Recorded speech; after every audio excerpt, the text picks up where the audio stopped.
ठीक है, जानता हूँ तुम सबको तजस्सुस है, इसीलिए आया। चंद दिनों में सब वाज़ेह हो जाएगा, उसके बाद तफसील से बात करेंगे। वो वहाँ पर एफसून बैठी है ना?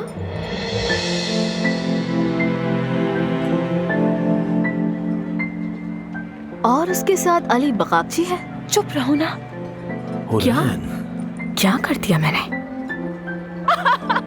अरे इस प्रोफेसर की आंखें कितनी छोटी थी ना, मुझे देखकर अपनी आंखें यूं कर लिया करता था, याद है ना? कैसे याद नहीं होगा, तुमने बंदे का जीना हराम कर दिया था। यार क्या दिन थे वैसे, वो भी भूल गई थी मैं, बिल्कुल सच में भूल गई थी। स्टैनफोर्ड के बाद हॉस्पिटल, अमेरिका, सब बहुत अजीब लगता है अब।